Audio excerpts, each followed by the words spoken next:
A lot of people have a hard time switching off, the work stuff and either bringing it home or not coming home. Life is more than just our work, and so we love our work. We love helping people by doing our work, but you got to take care of your family. That's it. That's my main message.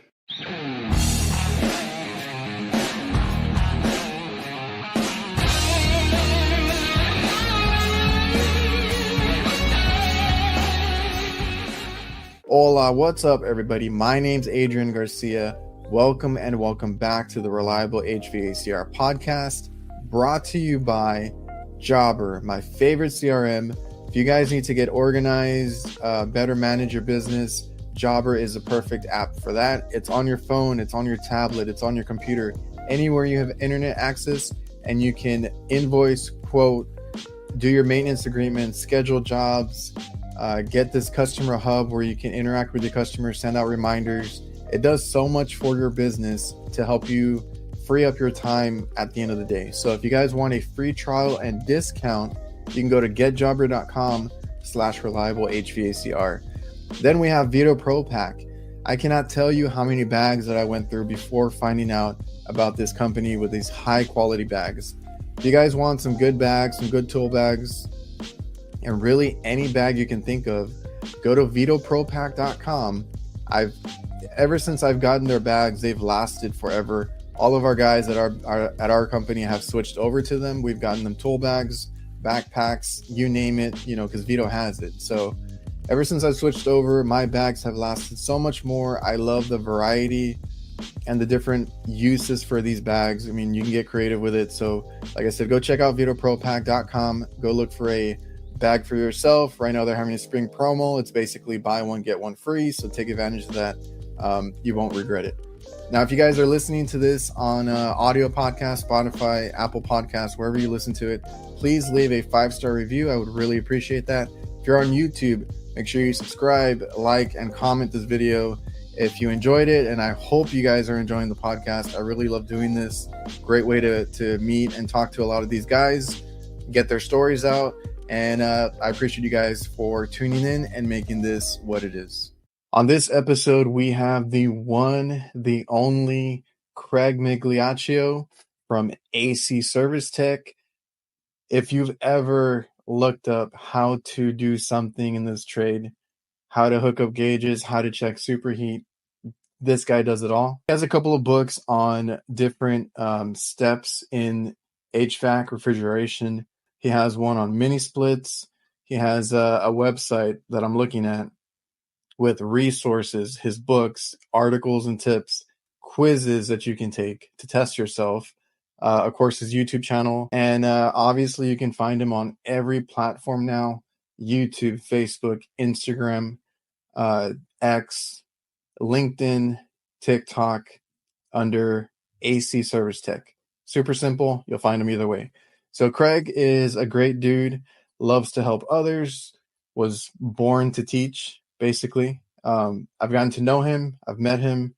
He's been a big supporter. He's just, that kind of guy that helps everybody in so many different ways, right? Helping to teach the HVAC trade to people, help train, and then just support others that are on all these platforms. He's a great dude. I really have been a fan of him for a long time. I'm super excited to have a sit down with him on my show, talk about, just, how he got into the trade, how he got into teaching, hobbies, just different things about Craig that maybe you didn't know and I didn't know. And he also started a Spanish channel. His books are in Spanish too. I forgot to mention that. I think it's great, porque es muy importante que tenemos gran información en español. So, si hablas español, tiene un canal, AC Service Tech en español. Go check it out. I appreciate you guys and enjoy the show. Craig, how are you? How's life? How's everything? How's it going, brother? Appreciate it. And thanks for having me on today. I looking forward to the conversations. Yeah, man, I'm doing pretty good.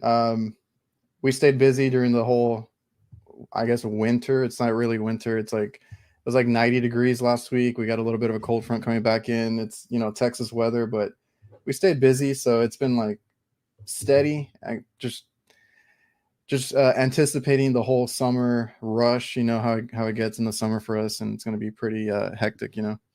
Yeah. So we live in a tourist town. So I'm at the very southern tip of New Jersey. And so our population increases like 10 to 20 fold. It's crazy. And so there's tons of work to be had and you know, in the summertime at least. But right now it's kind of like in between seasons. So I guess some of the companies right now are a little slower than normal because it's like 50 degrees here. So like today it was 50 in the morning. Right now it's like, I think close to 80. I warmed up pretty quick.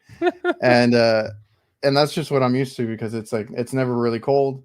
I tell everybody that comes on here, because we always end up talking about, like, especially right now, that some places are slow. I've heard that. Mm-hmm. And it's unfortunate, but we try to, like, when it gets cold here, like I said, 50 is cold for us. So then at that point, we don't even run no heat calls. Everybody's like cracking their windows open, leaving the door open, because it's always so hot here that's just free cooling for everybody, right? So yeah, there's not a lot of calls like that in the winter. We do a lot of AC year round, and then I do refrigeration, so that kind of keeps me busy, right? You know, year round and stuff. And man, my lighting today. Anyway. That's what keeps us busy, and then we always get into maintenance and stuff. So we've been kind of big on that the past couple of years. We deal with fast food chains, so every customer gives us like 15 to 20 stores. I've just been doing maintenance every week for the past couple months now.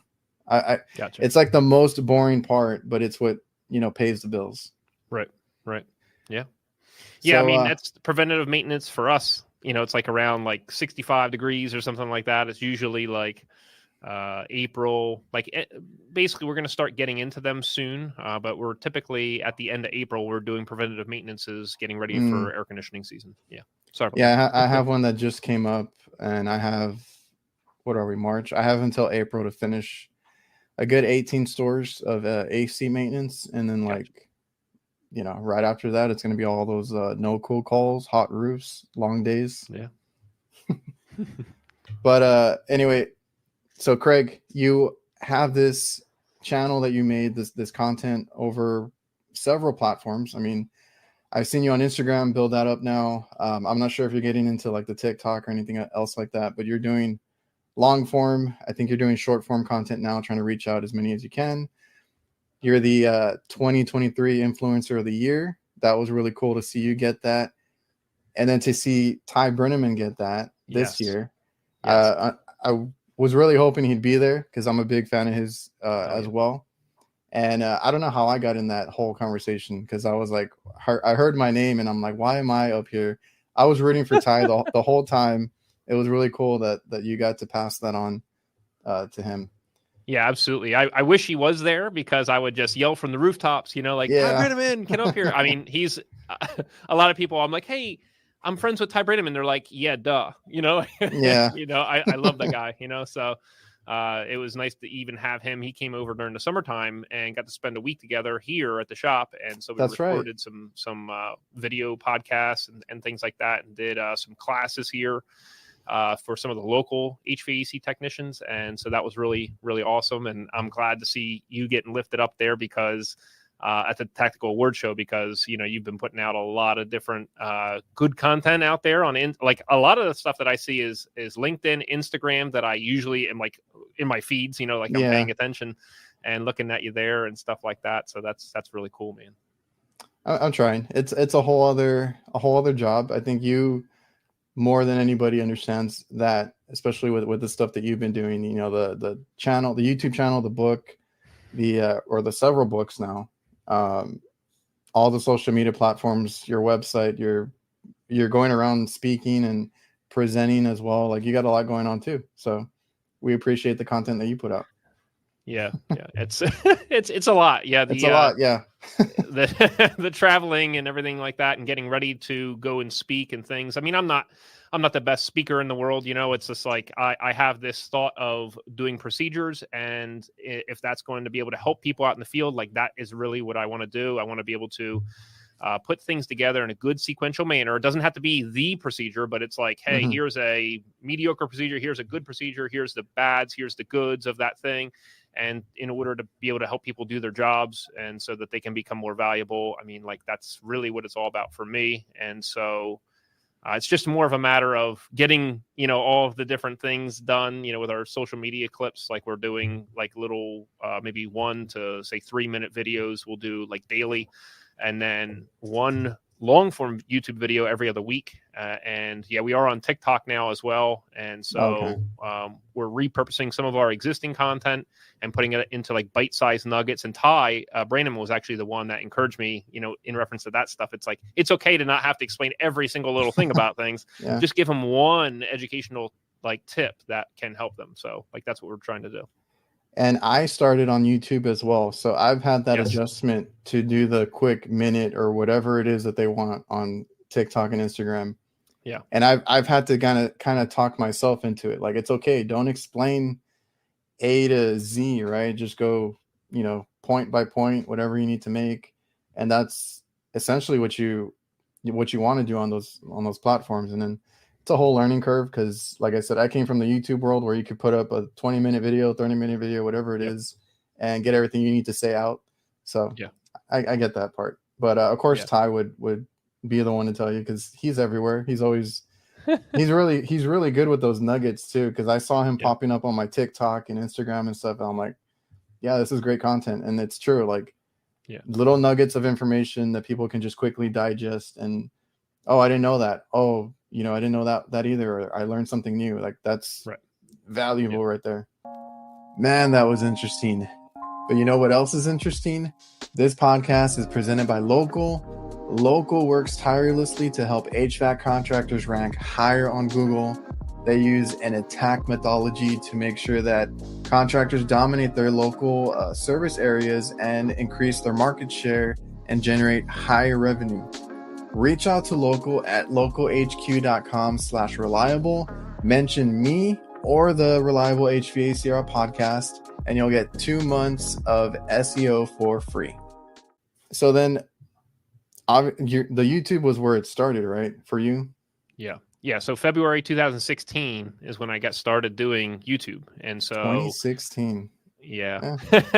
and back then it was like a Logitech camera, no speaker, and then I stepped up and got a good speaker. And then after that, it was like I was filming on my phone, and then, different audio like transitions. And it was just like a multi-step process. It's like, 20 steps, to where we're at right now, or maybe much further. But it's a lot to put a video together. Like, these 5 or 10 minute videos that we're putting together for YouTube might take 3 days, so it takes a lot, and I'm not out in the field right nowadays. I'm just focusing on the educational content. And so if I have to do research, I'm testing on units that we have here at the shop, or we'll buy some, or we'll work with a manufacturer to get the technical data, or we'll get them and do the research here and things like that. And, so it just takes a lot, building our scenes, putting things together so that we can get the machine to act right in the same way we know it breaks, out in the field. And so it's also difficult on the other side of it when I was doing the videos out in the field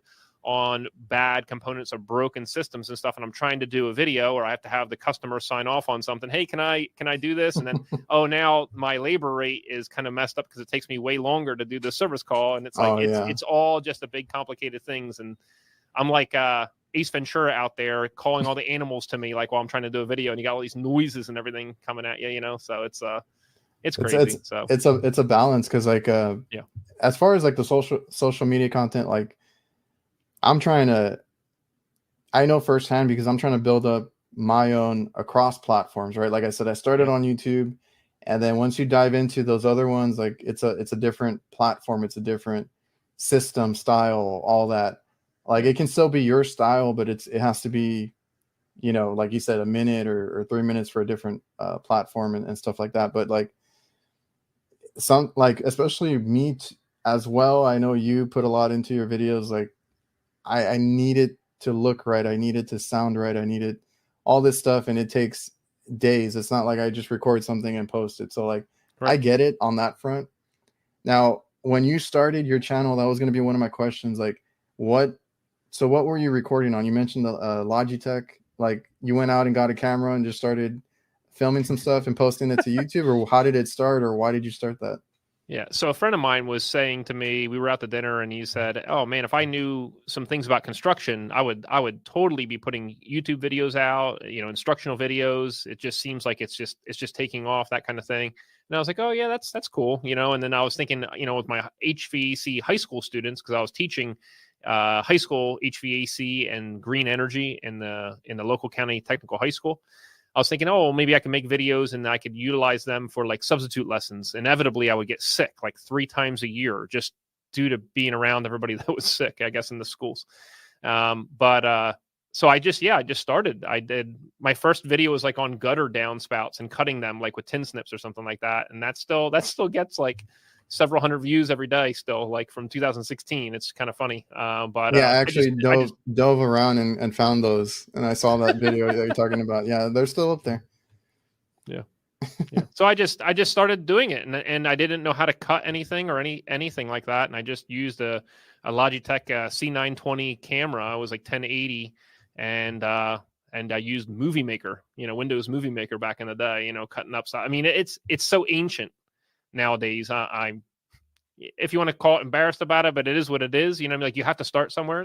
And I had all kinds of like loud music in the beginning, like bang, bang, bang, bang, like making literal veterans like have PTSD, like, having to listen to the videos because all the bang noises. I thought it was cool, but I just apparently don't have an artistic bone in my body, in reference to that stuff. So, but I like educating people, and I like being able to lift somebody up. I like being alongside somebody in their life journey, encouraging them. And a big thing, when I go out to these events nowadays, for me, is realizing that I get to encourage people. Like that's a huge deal for me. And like I'm always checking up on them and their family life, because a lot of people are on call all the time or working so much, and they just kind of forget about family. And it's like, well, HVAC, although we love it, it's a tool to support our families, and we need to, and it all has to do with our family. You got to have family time. You have to have like an off button, to fully that's what I mentally tell people. focus on because, and that's when I ask, during the podcast or just talking to people like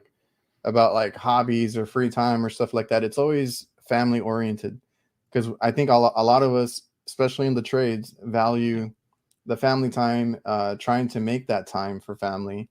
And you definitely, I tell people you need to have like a boundary, and even more so if you're doing YouTube content creation and anything like that. Because when I started, I had nothing to do. It was during the whole COVID thing or right after, and I had a lot of time. So I started, my channel, did what I did with it. But HVAC, it's a lot to deal with. It's a lot of frustrations, being out in the sun, stressful, hard on your body, all those things. You just, and Ty did a really good job of explaining it to me, because he's like, when I go to work, I leave all my family troubles or issues or whatever it is, I hang it up on the door before I leave. And then he's like, when I get home from work, I leave all my work problems, issues in my van before I get into the house. So like, yes, there needs to be boundaries. If not, you're going to go a little crazy there, because, mixing the two is hard. Setting boundaries, turning it off, whatever you want to call it.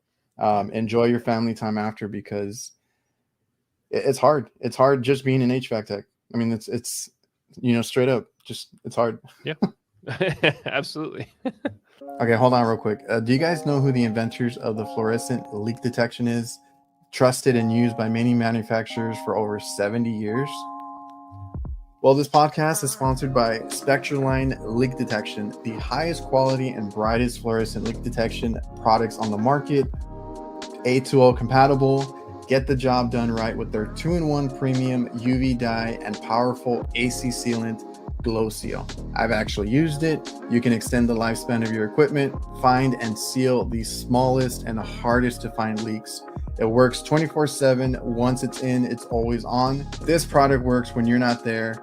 The only focused leak detection company with success in many industries, because believe it or not, it's in most vehicles out on the road right now. So if you guys want to find out more, go to spectroline.com and let me know what your favorite leak detection method is. So then You were teaching HVAC when you started your YouTube channel then? Yeah. And those Yeah. were just your backup. Like if you were out, you had a video to put up for the kids or something. Yeah, and I did. That's what I was doing, and I would ask them to give me, you know, a certain amount of things that they found interesting or new to them, you know, as a substitute lesson, because it's weird when you in a school when you have a substitute, they oftentimes don't even have access to like the computer system and things like that, and it's like, well, what are the students really going to be doing? And it's like, oh, I can continue teaching them still. You know, I don't know if it's the best idea or not, but that's what I did. And so so I started doing videos. I did maybe like 50 or 70 videos, and absolutely no traction on YouTube, you know, several months, 3-4 months.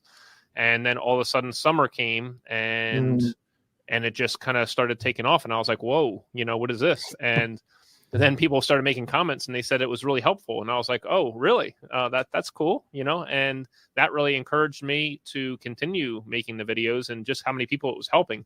And a lot of people would also call me out on things that maybe I wasn't saying exactly right.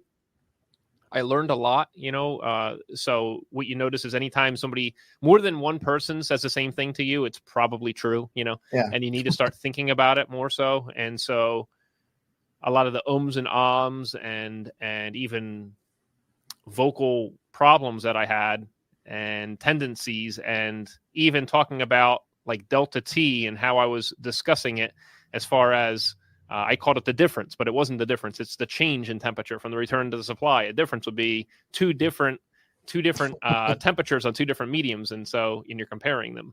But just little things like that helped me get better.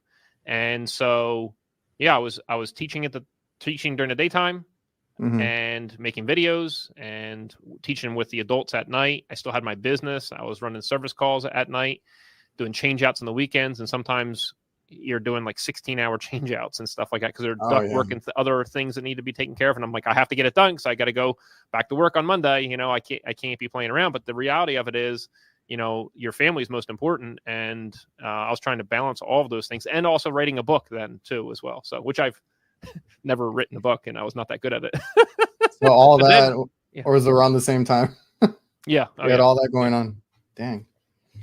Well, I ended up getting mono. I got burnt out, and I couldn't think past like 11 a.m. And this was my 6th year of teaching, and all of a sudden my mind wasn't functioning anymore. And, you know, lack of sleep, and, you know, you're just around, I guess, you know, sick kids and stuff like that. Not all the time, but inevitably in a school, you know, you're just around it.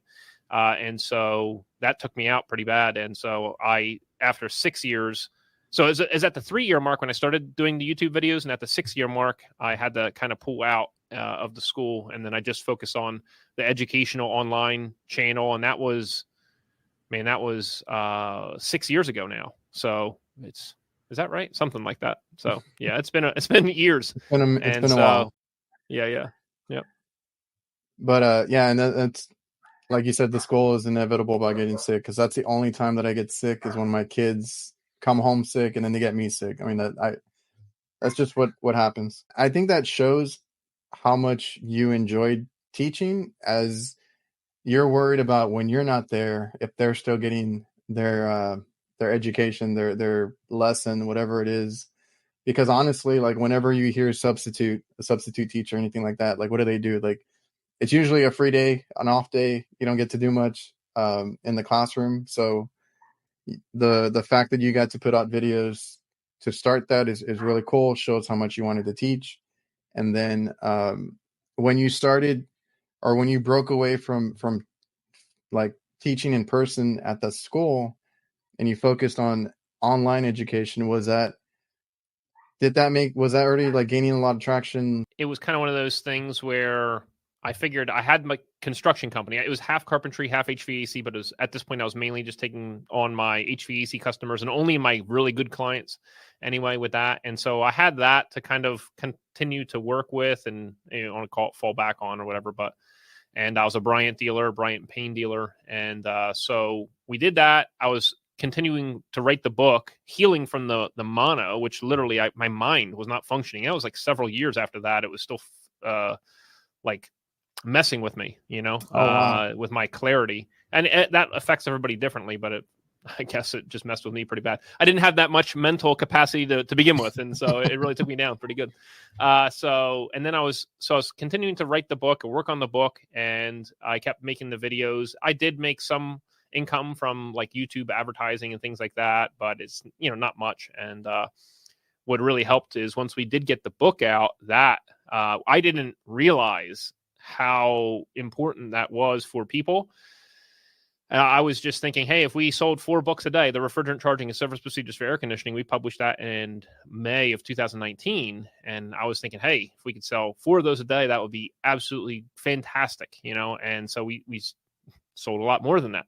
And so that was the main thing that was able to support AC Service Tech in the early days in order to then grow. But that thing took 3 years in order to make, and, different illustrators and layout and editors and just word for word. I mean, it took almost a year to just review that thing, just to make sure that what I was saying was actually absolutely correct and what I meant to say. And even back with the school, when I got hired at the school, I was concerned about passing on things that weren't absolutely true, that were just maybe passed on to me in the field. And I was doing experiments at night and staying after, the kids left and things like that, doing tests and everything like that, and formulated these like guides and things like that, that inevitably ended up making what is now the refrigerant charging book. I would just try to figure things out and all that. And that really helped me to really understand what's going on, because I didn't go to an HVAC school myself, Okay. So I didn't have that background knowledge ahead of time. But now I look at it as a plus, because it made me have to dig deep in order to figure things out. Yeah, that was going to be one of my questions. So you didn't go to an HVAC school yourself, right? No. How did you get started in the field then, getting into HVAC? So out of high school, I went to 1 year of college, and I decided I didn't want to pursue it any further. I went for like mechanical engineering, and I was like, you know what? I just want hands-on. And so then I went. I did electrical engineering, or that's what I tried. Okay. How long did you go to school for that for? Like half a year or a year. Okay. And then I found out about HVAC and I got into that. Yeah. Back when I graduated high school in 2001. And back then, everybody was calling you an idiot, basically, if you didn't go to college, and so I'm like, oh, I guess I guess I should go, and so I went for a year. I decided I wanted hands-on. I went to a for-profit school, realized that school is really just trying to take my money and not really teach much. And I was angry about it. So I was like, I'm done with that. And then I decided, thinking about things, what is going to keep me busy, what's going to always provide work for me and my future family and things. And I thought, well, everybody has a furnace and air conditioning system. Everybody has a water heater. And so I started applying at local HVAC companies, and I got hired at one local company. I stayed there for about 3 months, and it was not a good environment. The people there were doing drugs and trying to steal time from the owner and things like that. I'm the helper. I'm yelling at them. And like that didn't go over real well, because helpers, you're supposed to keep your mouth shut. I've been there. You can't tell anybody anything when you're the young guy or the new guy, Yeah. So anyway, I ended up leaving there after 3 months, and I got hooked up with a company that he really appreciated where I was coming from, and the owner put me with the installation and service manager, like 35 years, and I was asking him questions at lunchtime. I had like my little playbook, my little binder with papers, and I was just writing just constantly while I'm eating lunch. And even when we were working, I asked him if I could ask him questions while we were working, as long as it didn't seem to slow me down, to slow him down. And he said, no, it's no problem. Keep going. And I said, all right. I would keep asking. And then at lunchtime, I'd quick rate all those things down that we discussed earlier in the day. And he was awesome. His name was John O'Donnell, and he was willing to take phone calls in the middle of the night back, like when I was doing service at night and things, because we didn't have any YouTube. We didn't have, like, you couldn't find anything on Google about things. We didn't have internet access, obviously, any of that stuff. We just had the little radio phones. And so the best thing we could do was just clear our head, by walking outside for a little bit, or if hopefully we had a manual in our truck or something like that, if the job site didn't have a manual. So, So he was really encouraging and helpful, with that first career there. And so you went for mechanical engineering initially, and then you kind of found the trades. Did you grow up around any trades, like through family, parents, anything like that? Yeah. So every every every guy, at least in my family, was a carpenter at some point in their life.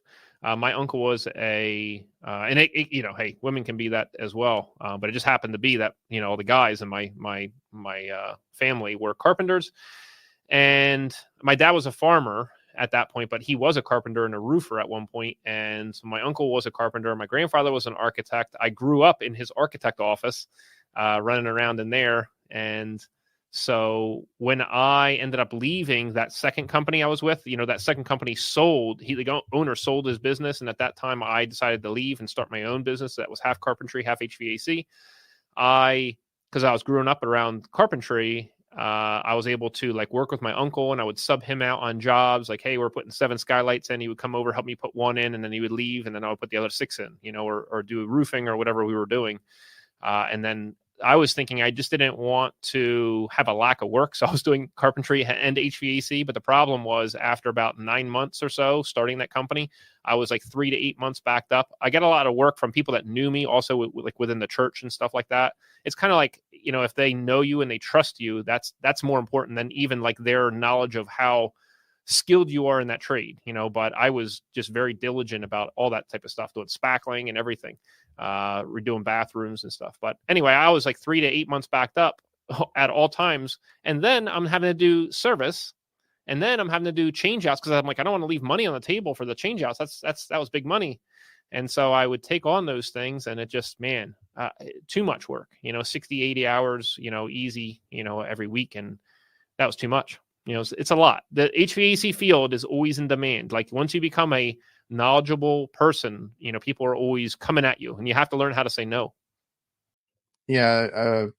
It's a good trade to be in. And like you said, they trust you, they trust you, you're reliable, all that stuff that helps in that trade. Did you have to back off the carpentry? Did you keep that a 2-sided company for long, or did you pull away to the HVAC?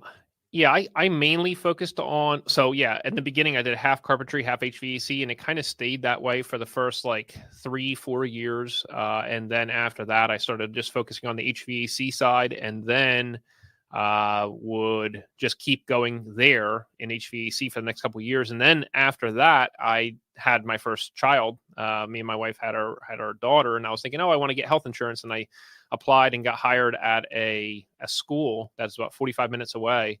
And I was the facility management, not the director, because it was there was 2 of us there, but I would take care of any new construction and any of the maintenance main things, and he would take care of most of the communication. He was there, longer than I was, and so I also was able to kind of partake in this job shadowing program. This school was where any of the kids got kicked out of any of the other schools in the southern half of the state of New Jersey, they could go here as the last place that they could possibly go to school at.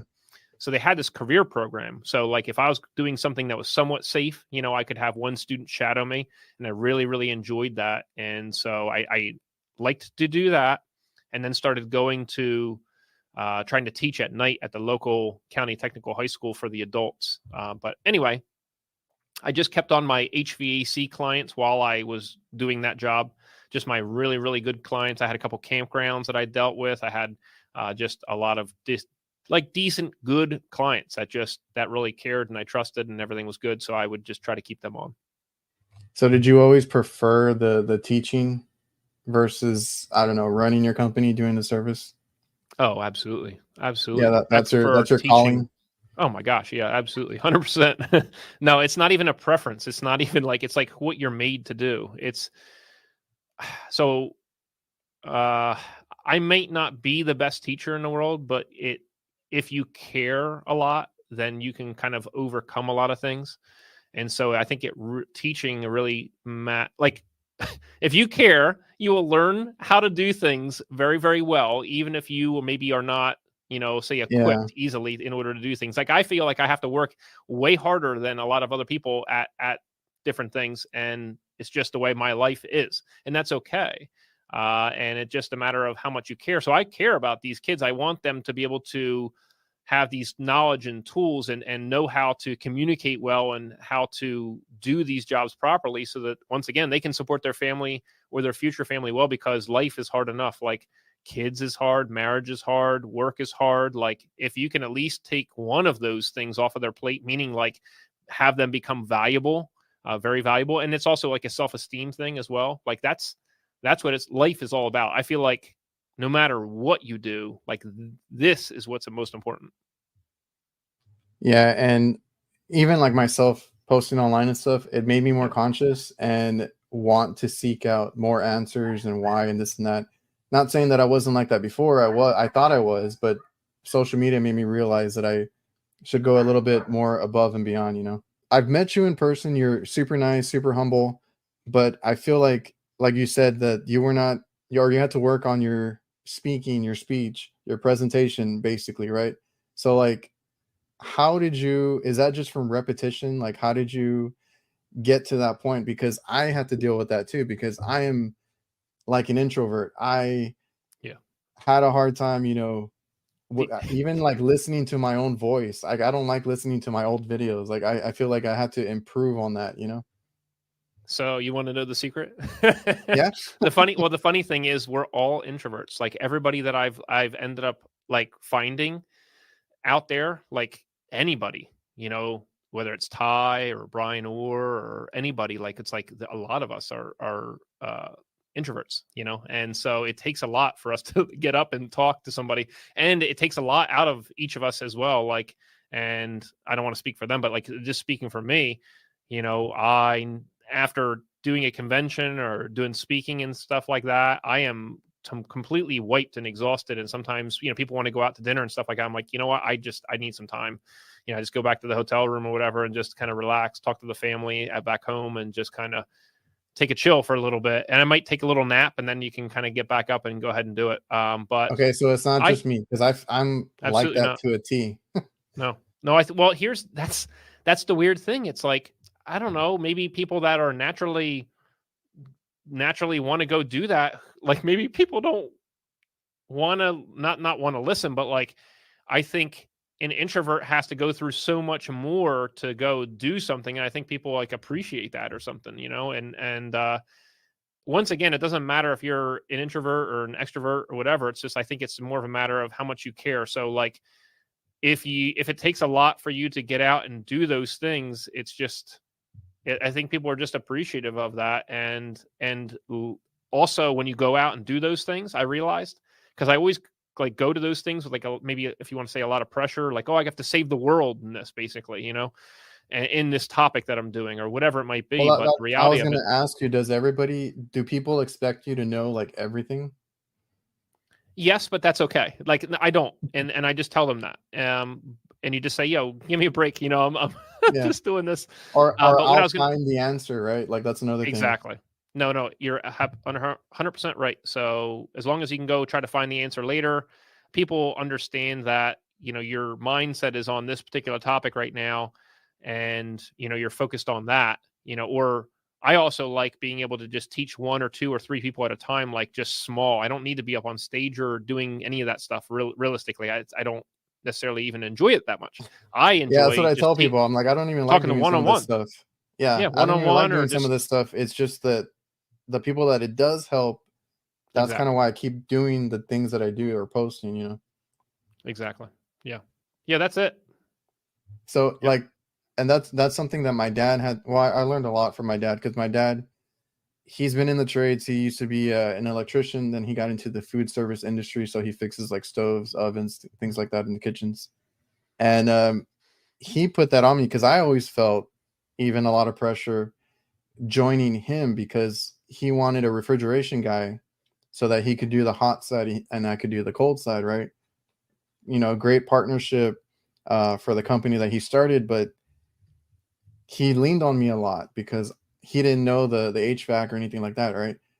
And I was like, I don't know everything. Like, I went to school, I got some experience beforehand, I got my license, but I still didn't know like half the stuff that you're expected to know when you get out there, and you're a contractor and all that. So like, he had to like instill that in me, like, it's okay, right? Is if you don't know, just be honest. I don't know Yeah. it, but always you got to put in the effort to go find the answer, go find out why this happened or what's going on. Like, and that's the thing that I took, because after work, and it would kill me if I took all day on a unit, or I couldn't figure something out. Like, it would eat at me, right?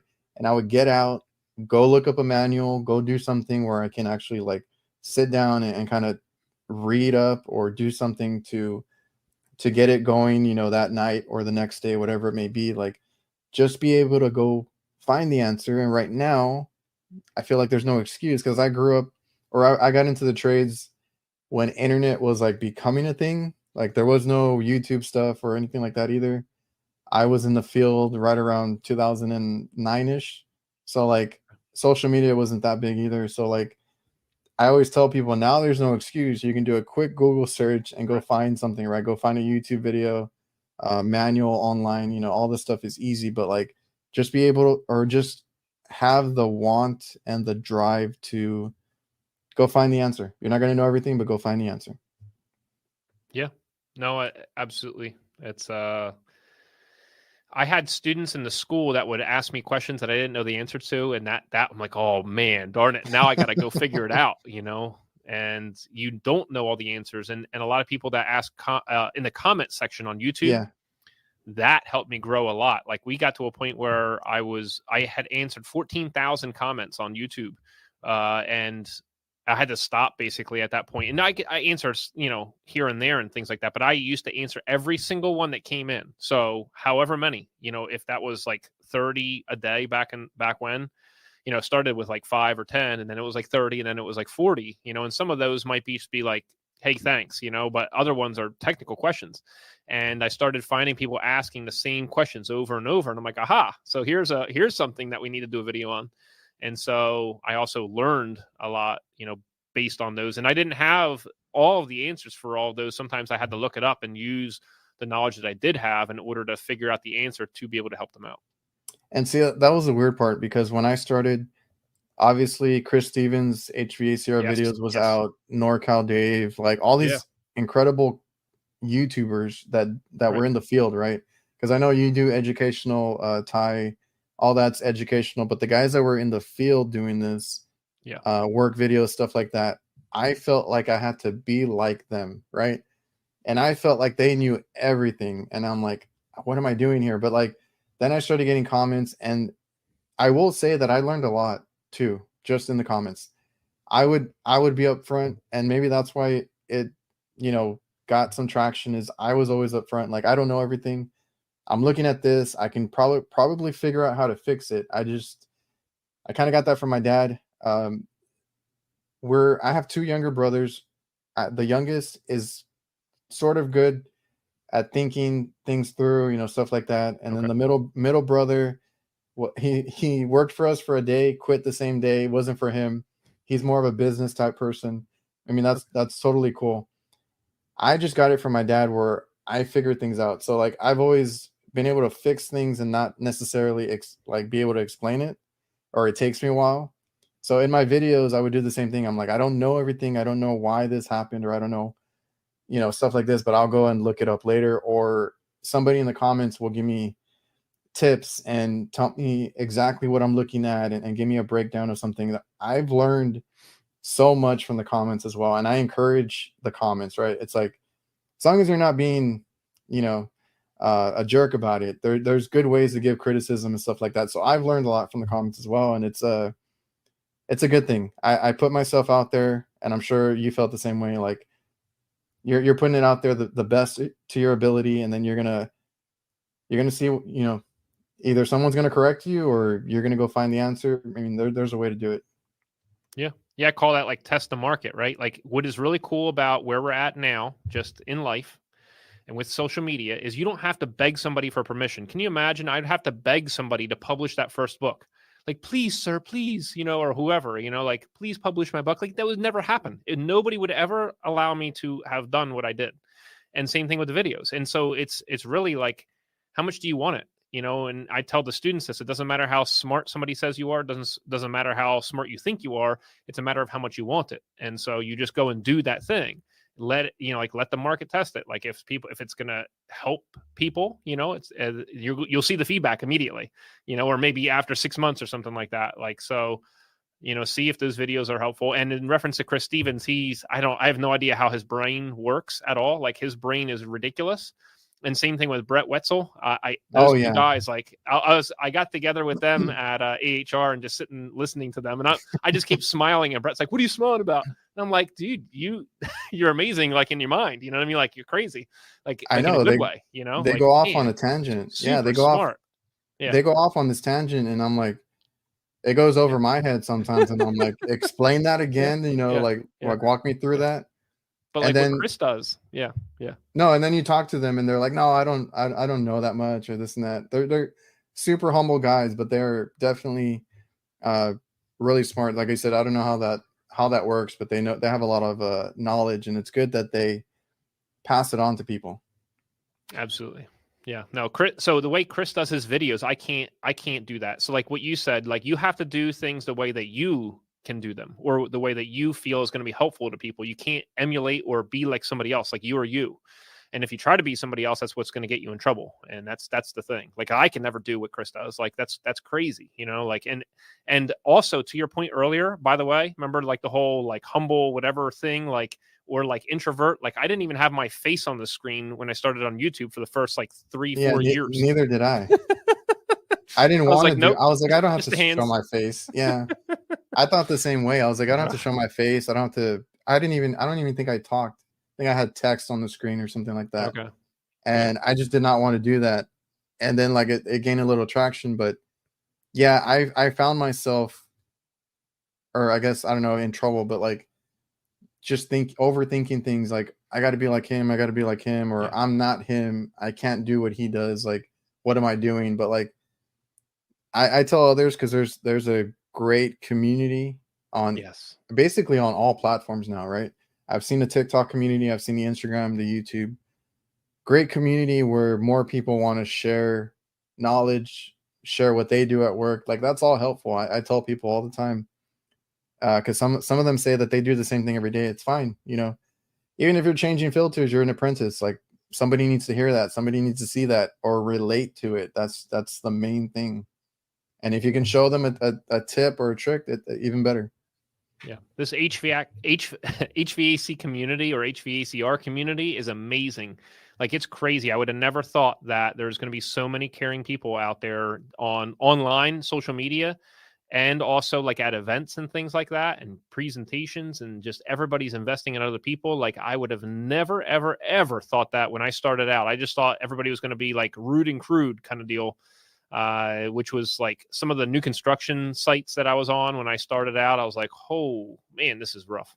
And well, yeah, because I would experience that too in person. Like I always say that people viewed you as like competition, either company to company or in the company, as far as like you taking their job or something. There's always that aspect of it. Like they want to think of you as competition. So why are they going to help you? Whereas now it's a little better in the field now too, but like on social media is where I've seen it. Like everybody is encouraging, helping others. It's amazing. Everybody knows each other too, because like it's cool to. So I've been to 3 AHRs, like Vegas, Atlanta, and then Chicago. The first one I went to was very overwhelming because I had never been to anything like that. I took my brother with me, and it was rough, but like. The cool part was that I knew people, right? I knew Ben. I hung out with Ben and Lance Soderweld.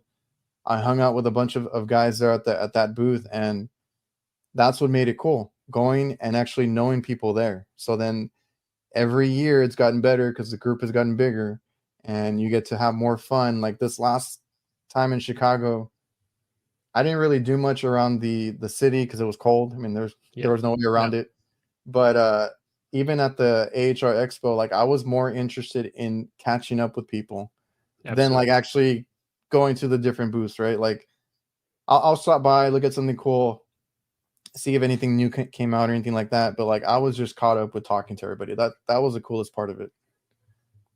Yeah, no, it's all about people, right? So even though we fix machines, everything is all about people. And so not this past year, but the year before, that's when I met you Oh in yeah, person for the first time. We didn't get a chance to talk. I think we were just running around at that point. I think we We got had a a schedule to picture. be on. Yeah, we Yeah, I did. think we Yeah, got a picture, and I was like, oh yeah, like yeah. I love your channel. Um, Oh man, but I will use a Brett quote. He says, "I don't like people." So I've always been like that kind of I don't think person so. too, and I've had to open up. Yeah, I know, but that's what he says. Yeah, Um, I've had to open up too, and to your point earlier about being in, like when we're talking about being introverted and having, like I always have to explain, I have to get like amped up or hyped up or just prepared when I have to go around a lot of people. That's just the way I am. It's exhausting, like you said. Afterwards, I'm like, man, I just want to like kind of kick back by myself and get away from it. But I have to get prepared for that kind of stuff. So like going to these shows, it's a little overwhelming, but it's cool that you know people that makes it a little more comforting. And then I've always had this thing where I don't like big crowds, so I've had to get over yeah, that too. right. Yeah, That no, gets same to me. thing. Yeah. Yep, yep. So then we mentioned the book. The book you said took about, what was it, 3 years? The refrigerant charging and service procedures for air conditioning book took 3 years. The inverter mini split book took 2 years. So like, And then we also translated both of them into Spanish. And that yes, I know. each of those took 8 months apiece. How do you like? Do you have a team with you that helps you do all this? Because like I can imagine writing a book. There's a lot of checking, like you said, proofreading, Oh like yeah. just making sure you have the right information, all that stuff. Do you have a team with you that does that, or how do you fact check all this stuff, or is it just like as best as you can? Yeah, so there's like 9 people, that there's like 5 or 6 people full time that basically work with AC service or work for AC service tech. And then we have some different part-time people and some subs that we work with, and some contractors and things like that. And then we also have, our friends and things like that that are willing to read our books and just fact check and all that type of stuff. So like Ty So read people, oh, I'm sorry, but do people like contractors then, like you said, they help you with in the field stuff or anything like that? Because I just talked to Tony from Field Piece, and I think they do ride-alongs for like their training stuff to make sure that they incorporate like in the field stuff. I meant when I said contractors, I meant not HVAC techs out in the field. I Oh, meant like illustrators and graphic designers and things like that. Sorry about oh that. yeah, because the Um, the yeah, visuals are yeah, everything. yeah. So we have just different people that are helping, but really it comes down to just the prior knowledge of whatever's in the field. And like the first book, I was actually calling around with different manufacturers and things like that at that time, and we just didn't get anywhere with anything. So I'm like, all right, well, we're just going to make all the graphic design images ourselves. And what's, it's kind of like the same thing with the state of New Jersey. I contacted them to try to get my HVAC teaching license, and it was like, no. It's like, what do you mean no? You know what I mean? I'm following all your steps. I've got this prior learning, like all of this prior learning, and you say I only have to apply 4 years to get a teaching license. Well, I had to go back and get an associate's degree and apply for 2 years of my work experience when I worked for somebody else instead of just my self-employed. And then I had to go get an associate's degree. So it's like, you don't want to let, So that sounds like my contractor's license. yeah. Oh yeah. It's essentially the You same had to go thing. get an associate's degree for that. Well, like I didn't have to, but it counted for a big Okay. chunk of it, and then you needed Okay. the experience, and then you go take your license Okay. test. But yeah, in reference to the book, it's just kind of the first book was more just any prior learning, and the mini split was a lot of prior learning and also what we already knew about the refrigeration cycle, and also testing on multiple different brands of HVAC systems. And we also worked with Cooper and Hunter in order to get the technical information as well. And even then, it's still, algorithms and things like that we can't really get our hands on. And, no manufacturer really wants to share that stuff because it's like how their systems work, and so you'd even have like circuit board manufacturers don't even want to share that with the manufacturers like across the board if the equipment manufacturer is different than the circuit board manufacturer. And so like we're third in line as a technician out in the field. And so like the way that I kind of went at the mini split book was just at the component level. If you understand how all of these components work, then you'll understand how the system's supposed to work because of what it's supposed to be powering when, and what's happening and the changes that are happening, and just the differences between that and a normal, say, single or two-stage system. It's a good thing to break it down anyway, because that in general, that's good advice, just to think about the components of the system, because they all kind of work the same. It's just like safeties and different controls in between. I always tell people that. I mean, that's the easiest way to explain it.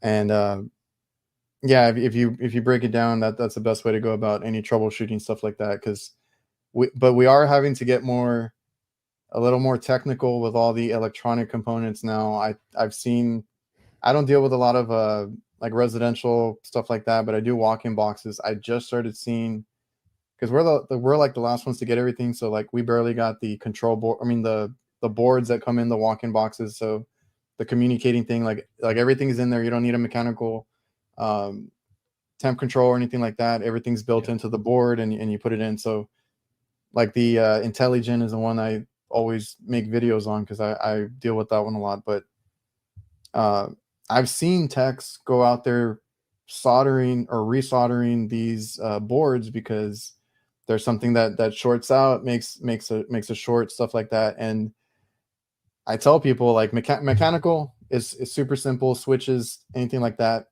We are going to have to learn a little bit more or get more skilled in other things like electronic components as we kind of move towards that across the board, you know?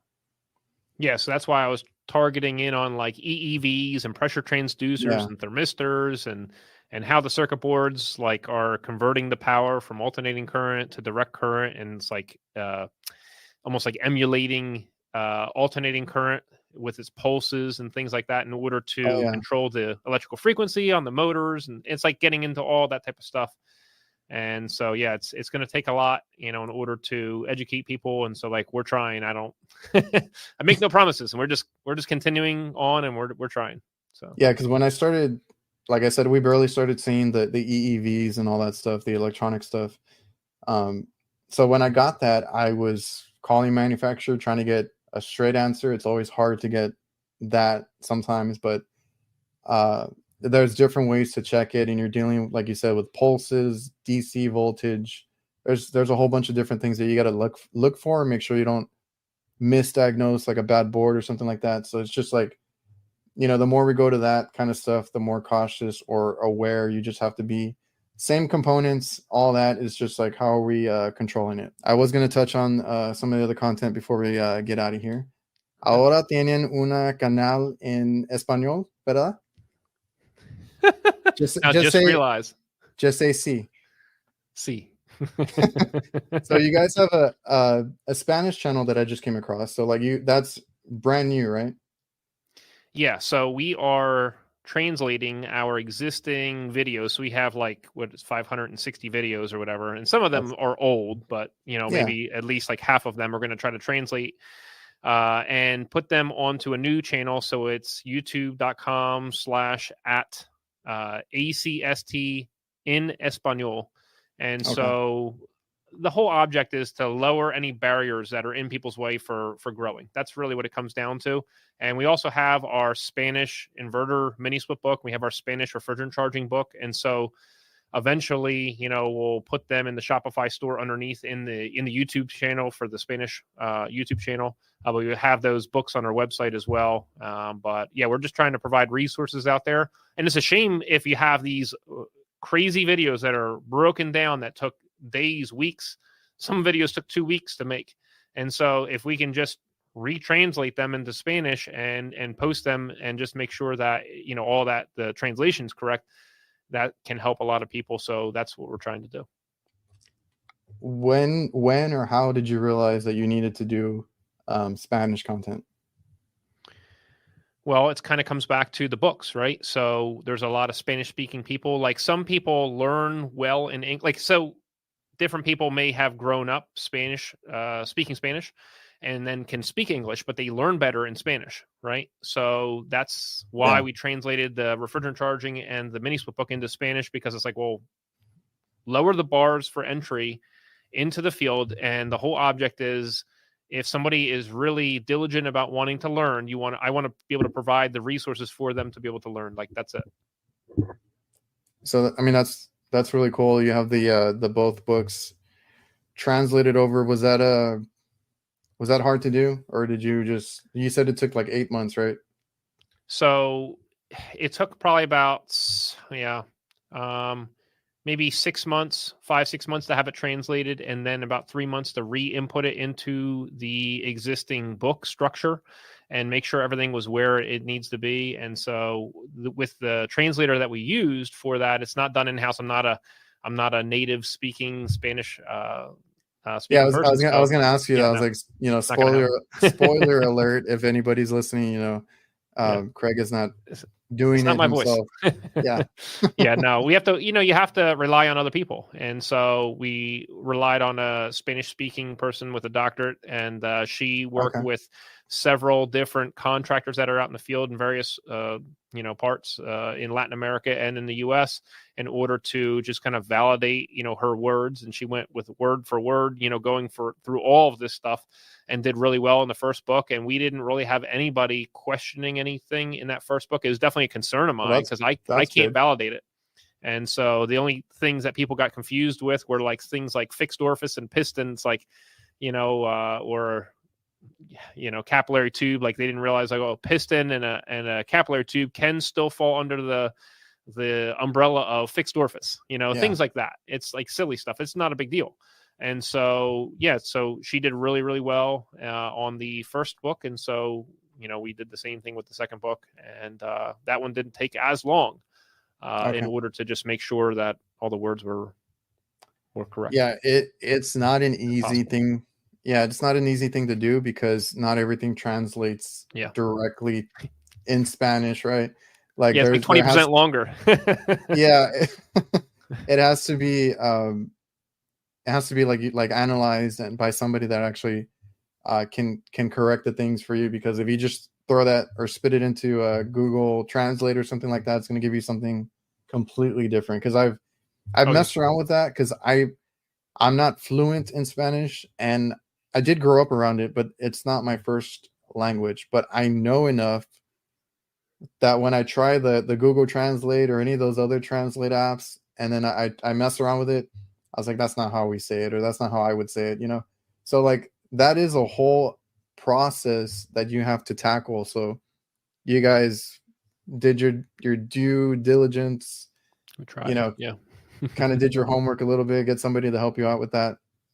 And then now the channel. So are you guys gonna focus on the channel now too? Like, are you gonna get a lot of content out, or how long does it take you to get content?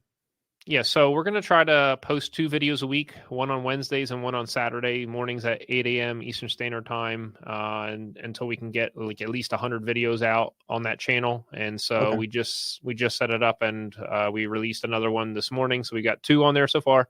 We literally just started it. We got a couple hundred subscribers on there, and that's good. Just trying to get the word out, and just see if it can help people. I think it'll take many months probably until maybe YouTube will pick it up if it's helpful for people. I mean, that's really what it comes down to. If people watch it, then it'll do well. If people don't watch it or don't care, then it won't do well. And that's the end of it. I've encouraged others that are like really good at it, like Francisco Climaster. Yes. He's awesome.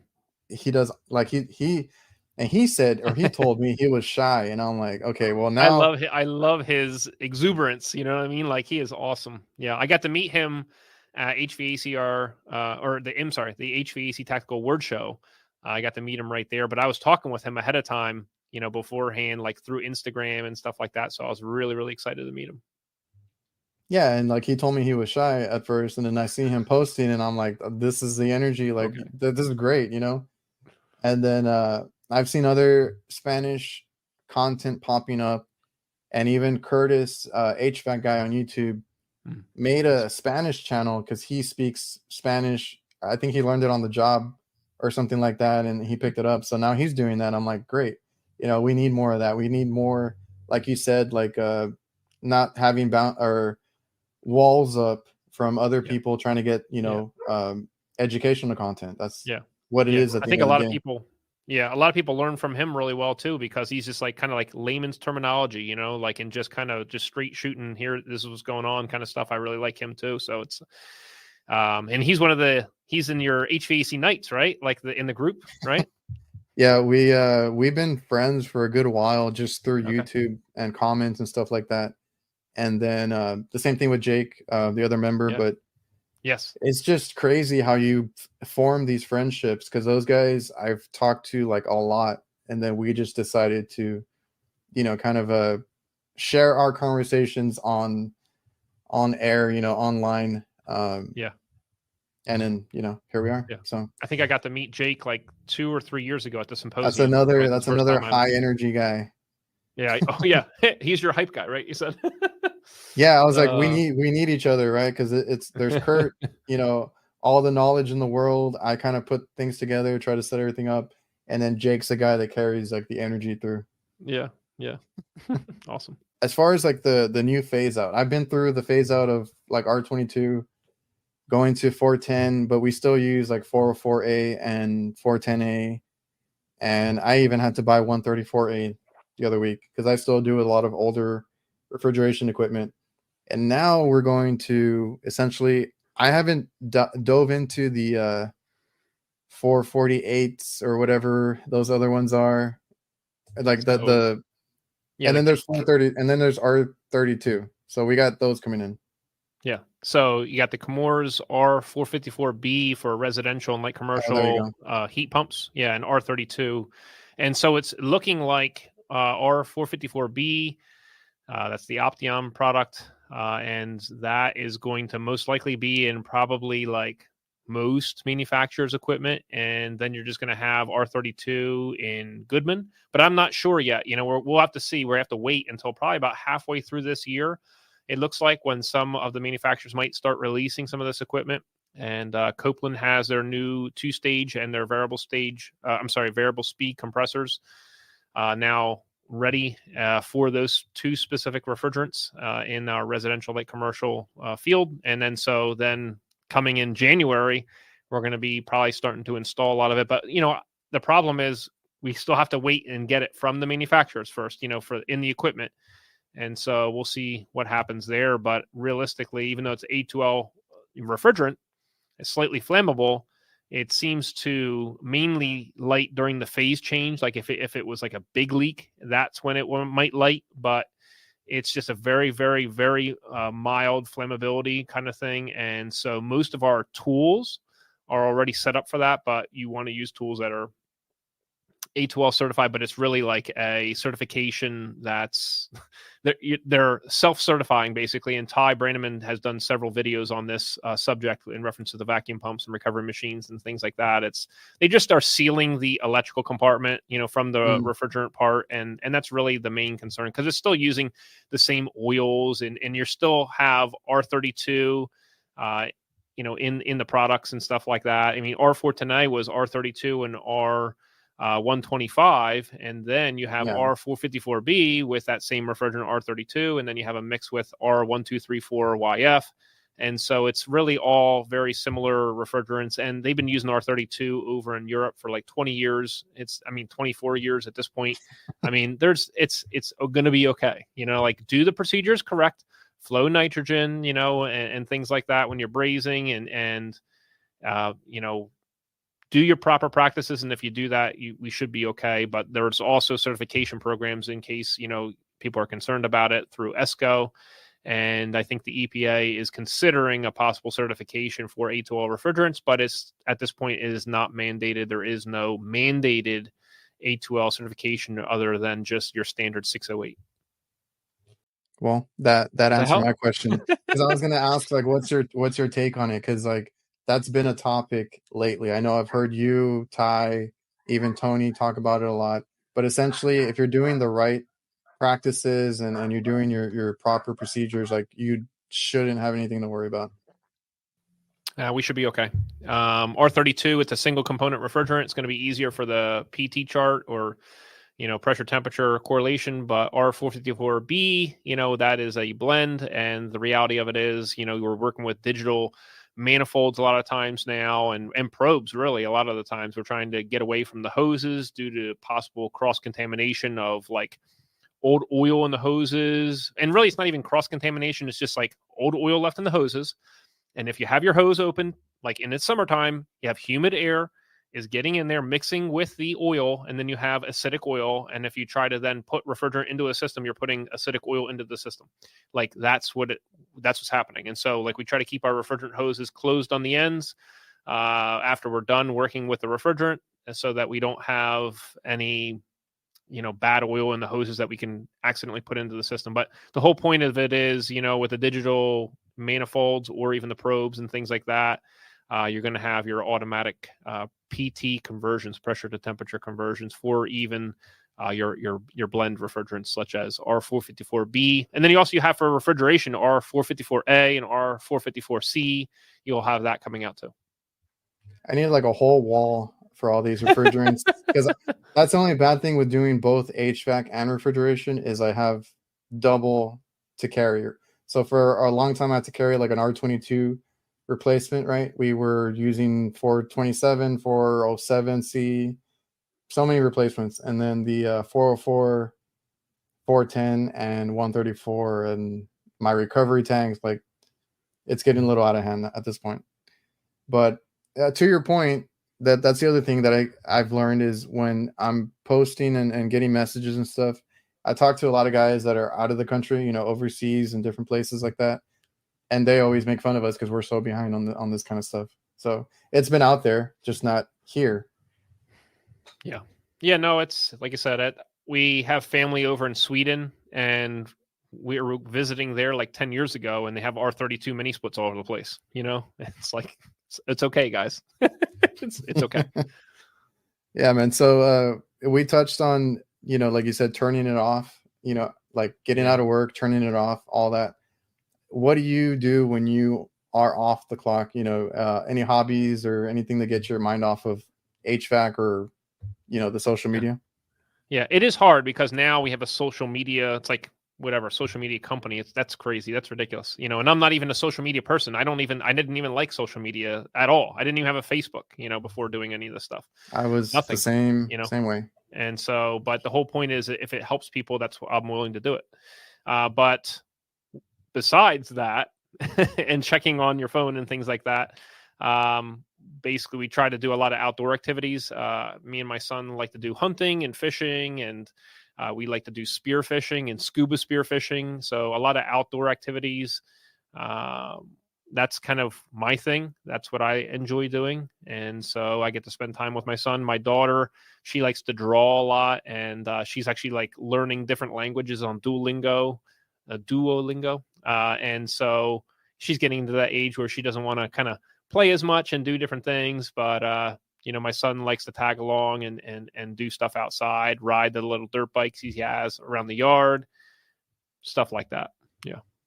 I think we all like to, yeah, the HVAC community, they like to be outdoors. I don't know. It's a common theme that I've seen. I love being outside with my kids, barbecuing, playing some sports, stuff like that. Getting out of the house, is just a good thing. Yeah. And so the whole spear fishing and scuba and all that, is that something you grew up on? Like, did you always do that? Or is that a new activity? No. So when me and my wife got married like 17 years ago, some of her cousins went spearfishing around here in New Jersey, and it's not very clear, but some days it can get clear. And so I thought that was really cool. And so I actually started going out to our inlet on a kayak and started doing some free diving and some spearfishing and things like that. And then we had our house get hit by a car and got totaled. And so, yeah. And so during that time, I'm like, yeah. We were at church one Sunday, and all of a sudden we get a call from the police.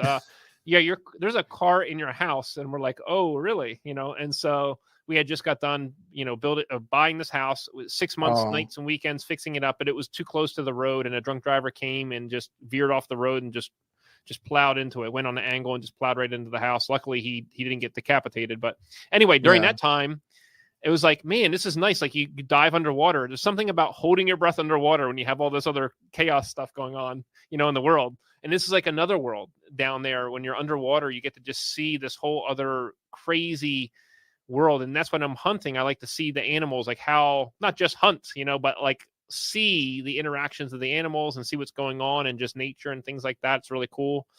And we did get to go out to Hawaii. That was beautiful. That was like underwater, like caverns and everything. We went out there for my mother's 70th birthday, and just to spend some time with her. And that was awesome. Me and my son get to go out and do that type of stuff. Spend time on the beach. That was amazing. So, but yeah, anytime we get the chance to go down to Florida, a lot of our friends from New Jersey have moved down to Florida. So we go down the West Coast and come up the East Coast, and we stay with all of our friends down there. And and sometimes I'll visit with like Brian down there and stuff like that. And Andres Ponce from Target Sales, he's awesome as well. He goes spearfishing. Brian doesn't, but Andres does. Oh, really? So yeah, me and my son got to go out with him last summer, so that was really cool. Yeah, that sounds interesting. We have a lot of like hunting and fishing around here too, and I like being outdoors. So I totally get like what you said. Like you're in your own little world when you're doing that, right? Like you said, you're underwater.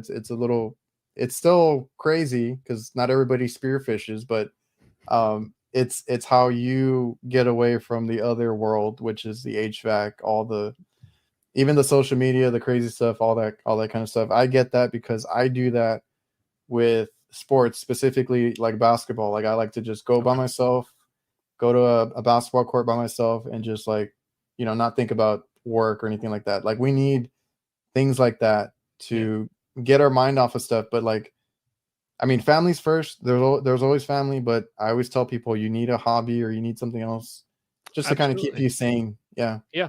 Like I don't relax by relaxing. You know what I mean? Maybe I'll sleep in or something like that every once in a while, but besides that, I have to go do an adventure kind of thing and completely get out of my own mind. And sometimes it's like a struggle, like spearfishing or something like that against currents and things like that, holding your breath and doing all this stuff. Like it's an adventure. And so that's what I like to do. That's my form of relaxation. Yeah. It's like an HVAC tech thing. I can't sit still, so I don't like just being in one place or anything like that. I can't sit still. Yes, I agree. Okay, so I've had you on here for a little over an hour. I don't want to keep you too long.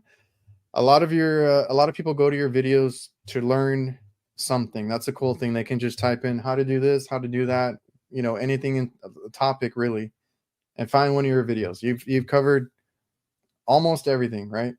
I think you said like 500 videos, or what are you up to something now? Like that, like 560 or some 570. So there's a lot of topics and things like that are on your channel. To close it out, what's something that you want people to take away from the content you put up? Like any advice, anything that you want them to take away from your content or learn or remember from watching AC Service Tech?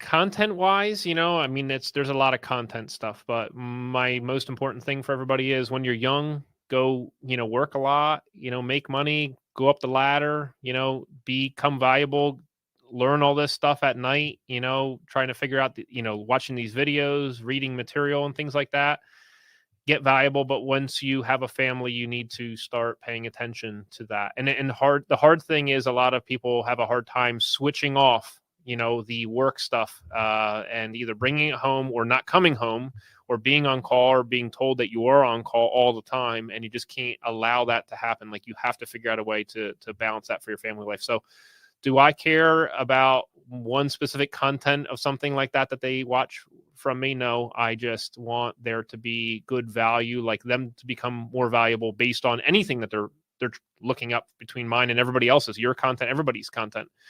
But you have to figure out, like, you have to be able to switch. And a lot of people, I literally say this and people are like, ha ha ha.